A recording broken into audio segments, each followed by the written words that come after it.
filhos e os nossos netos possam viver até de forma melhor do que nós próprios vivemos hoje. E eu diria que tem duas questões muito importantes. Se nós pudéssemos deixar um legado para as próximas gerações, eu diria que são duas questões. Primeiro, que no futuro o Brasil tenha, como tem hoje, deve ter cada vez mais, viva o que tecnicamente no direito nós chamamos de Estado Democrático de Direito, ou seja, que o Brasil tem instituições democráticas cada vez mais sólidas, cada vez mais consolidadas. Isso é algo que nós podemos fazer, que está sob a nossa responsabilidade e que nós devemos legar para as gerações futuras. Segunda questão, valores. E esse é um aspecto delicado. Valores. Que valores nós vamos ensinar aos nossos filhos? Que valores vão ser ensinados nas escolas? De que forma essas gerações vão ser preparadas para o futuro? Eu confesso a vocês, e vou rapidamente tratar um pouquinho sobre cada uma dessas questões. Democracia e valores. Do ponto de vista da democracia, nós temos hoje, indiscutivelmente, o país funciona num regime democrático. Isso não tem dúvida. Nós temos liberdade de expressão, de expressar o que quisermos, etc. Havia um pensador, um cientista político francês, Claude Lefort, não sei se você chegou a ler Lefort na época do mestrado. Lefort costumava dizer o seguinte, que a semente do autoritarismo mora dentro da democracia.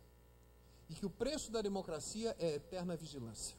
Ou seja, o fato do país viver momentos democráticos não significa que isso seja uma garantia para o futuro.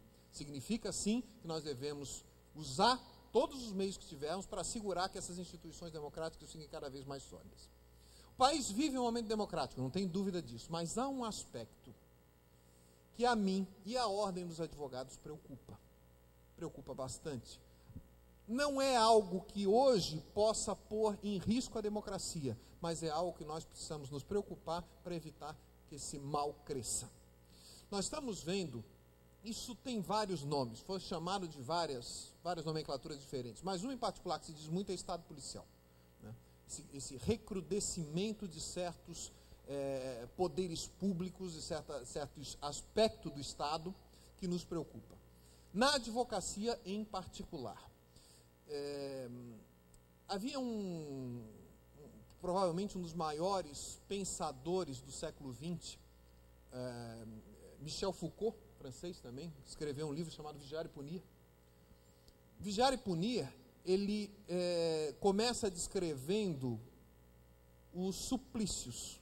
Os suplícios eram castigos que eram dados na Idade Média para aquelas pessoas que eram condenadas. Todos nós já ouvimos falar sobre isso, né? Na verdade, o cidadão não era apenas preso, ele sofria mortes horríveis em praça pública, e a mais rápida e fácil delas era a guilhotina. Mas havia um papel simbólico nessa punição. Tanto é verdade, eu não sei se os senhores sabem, que a guilhotina, já na Revolução Francesa, que foi aqui perto, né, do seu ponto de vista temporal, se por acaso a pessoa a ser guilhotinada se matasse, cometesse suicídio, eu não sei se vocês sabem disso, antes da guilhotina, ele ia ser guilhotinado de qualquer jeito, mesmo que já tivesse morto. Por quê? Porque não era apenas a questão da punição, havia um aspecto simbólico naquela punição, quase que uma execração pública daquilo. Felizmente, e os sacrifícios eram isso. Então, tinham mortes horríveis. Aqui no Brasil, Tiradentes foi esquartejado. Eu não sei se vocês lembram desse aspecto da história, mas foi esquartejado. Os terrenos que ele possuía foram salgados para que ele não nascesse nada. E até a quarta geração, terceira ou quarta, não me lembro, quarta geração ficou proibido de possuir quaisquer bens em função do que ele tinha feito. Na verdade, isso tudo mudou. Mas nós vemos algumas cenas hoje curiosas. Há algum tempo atrás, em Florianópolis, ocorreu uma operação muito conhecida, tal, da Polícia Federal, e que tinha que acontecer mesmo, não tem dúvida disso. Mas tem um aspecto que me chamou muita atenção, porque a Polícia Federal ali em Florianópolis fica do lado da OAB, e a gente consegue ver, né, porque são prédios vizinhos ali. Agora estão construindo a Polícia Federal no meio, mas até então a gente via. E, na verdade, o que acontece é o seguinte, a Polícia Federal, quando chega com as viaturas, com as pessoas presas, ela tem uma entrada lateral e vai por baixo, tem uma garagem subterrânea, onde as pessoas, o camburão entra e as pessoas saem de lá, evidentemente para não sair na rua, etc., vão, né, lá para aquela área de segurança. Naquela operação, em que os empresários, vários empresários conhecidos da cidade e tal, eram presos e levados, ao invés de se usar esse procedimento normal, chegar por trás e botar o veículo lá dentro da garagem, a imprensa foi avisada antes, os veículos paravam do outro lado da rua, não era nem no prédio, era do outro lado da rua, abriam as portas para que os presos, mas não presos condenados, presos com prisões provisórias, saíssem caminhando, atravessando a rua, no meio daquele batalhão de repórteres, que formava aquele verdadeiro corredor polonês, para submeter-se. Isso, eu não sei porquê, mas isso me lembrou tantos suplícios de Michel Foucault, que aconteciam na época, antes do iluminismo, era como que uma execração pública de alguém que não tinha sido julgado. Uma execração pública de alguém que tinha sido preso preventivamente, eu não sei a expressão técnica, porque direito penal não é minha área, mas uma prisão temporária para investigação. E é um negócio curioso, porque hoje essas pessoas são as pessoas que estavam ligadas à operação tal. Pouco importa se depois vão ser absolvidas, se não são, isso é problema menor.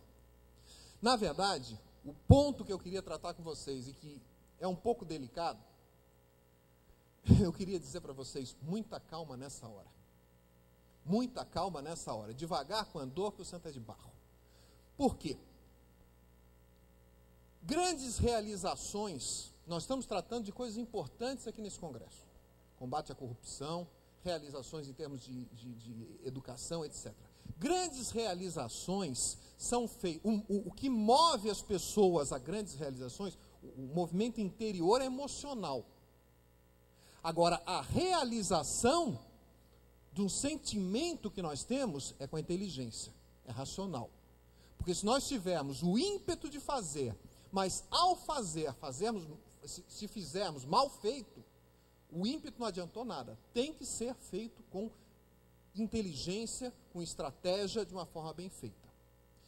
Vou dar alguns exemplos para vocês. Na OAB, é um negócio impressionante, vocês não fazem ideia como é frequente, é quase diário, nós recebemos lá em Florianópolis, do estado inteiro, isso não é no estado, é no país inteiro, reclamação de advogados que não conseguem ver preso. Isso é um negócio impressionante, porque o advogado tem o direito de ver o preso. É engraçado, porque o advogado, isso passa muito nas entrelinhas, né? O advogado é um óbice à realização da justiça, um negócio incrível. O advogado não tem direito de ver o preso, e é uma dificuldade enorme para se conseguir ver uma pessoa que está presa. Não, agora o senhor não vai ver. Não, primeiro precisa fazer um interrogatório. Não, agora o senhor não pode ver. Para realizar a nossa missão, nós advogados, nós temos algumas prerrogativas que estão no nosso estatuto, e uma delas, em particular, é essa possibilidade. Agora, é muito importante que as pessoas pensem, por quê?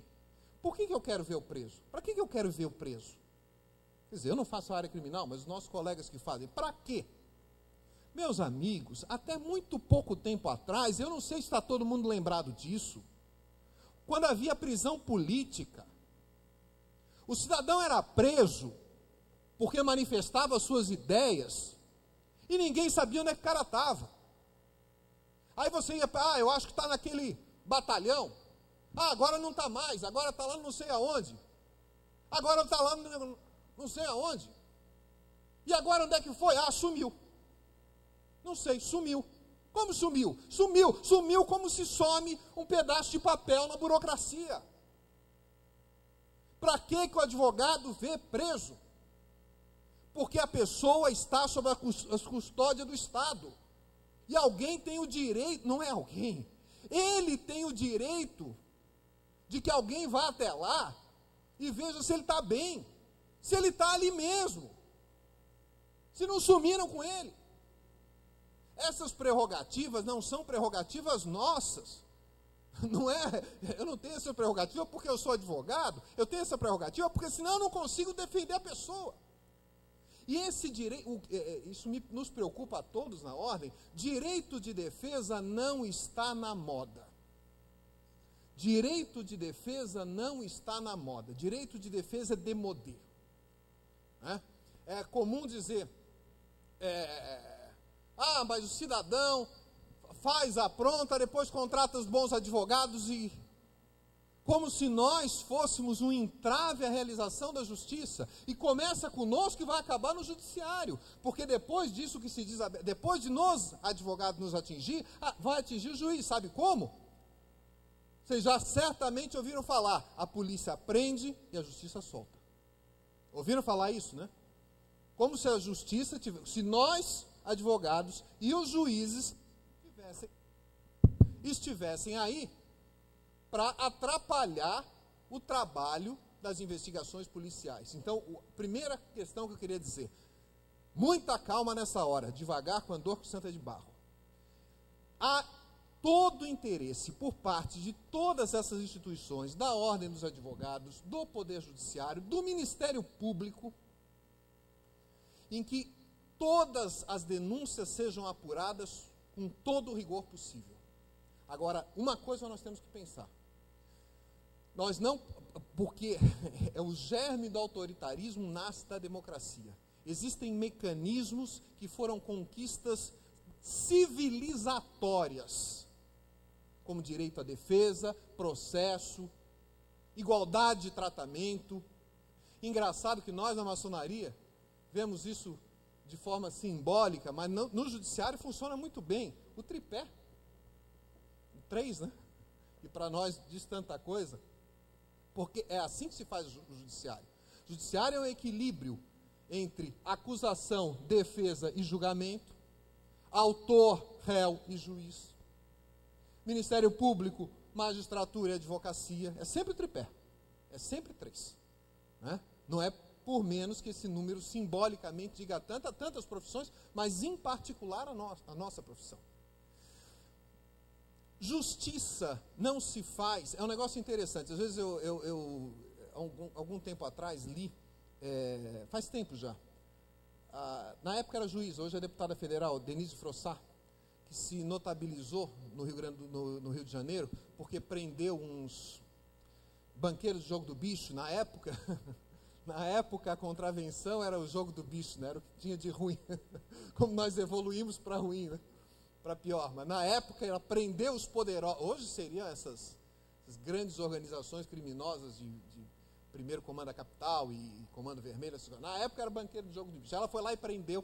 E tiveram várias reportagens sobre ela, teve coragem de fazer. E uma das coisas que eu me surpreendo, que eu li na Veja, na revista Veja, que ela diz assim, olha, eu optei em ser magistrada e não advogada, porque eu acho que o advogado tem compromisso com o seu cliente. E eu quero ter compromisso com a justiça. Isso me preocupou muito, porque aí você vai dizer, o advogado tem compromisso com o seu cliente? É óbvio que o advogado tem compromisso com o cliente, mas ao ter compromisso com o cliente, ele está realizando a justiça. A justiça não se faz por um dos lados, a justiça se faz pelos 3 juntos, cada um fazendo a sua parte. O advogado fazendo a defesa, o Ministério Público na função ou de fiscal da lei ou na função de acusação, e o juiz decidindo esse meio.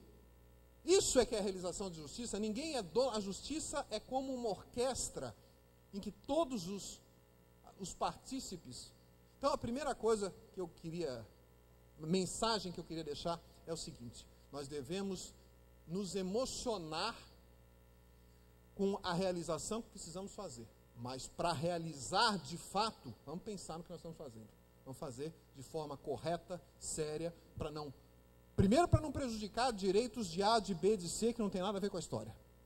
E, segundo lugar, para não permitir que o nosso ímpeto seja utilizado por algum salvador da pátria que apareça, né, de plantão e que crie uma solução mágica, coisa desse tipo. Todo cidadão autoritário, todo ditador, ele vem com uma bandeira de salvar a pátria. E nós temos que ter um certo cuidado. E uma segunda questão que eu queria rapidamente, até acho que... Questão de valores. Eu tenho um amigo, em particular, muito amigo meu, que é dono de uma agência de publicidade. E é um negócio interessante. Tem agência de publicidade, vai muito bem na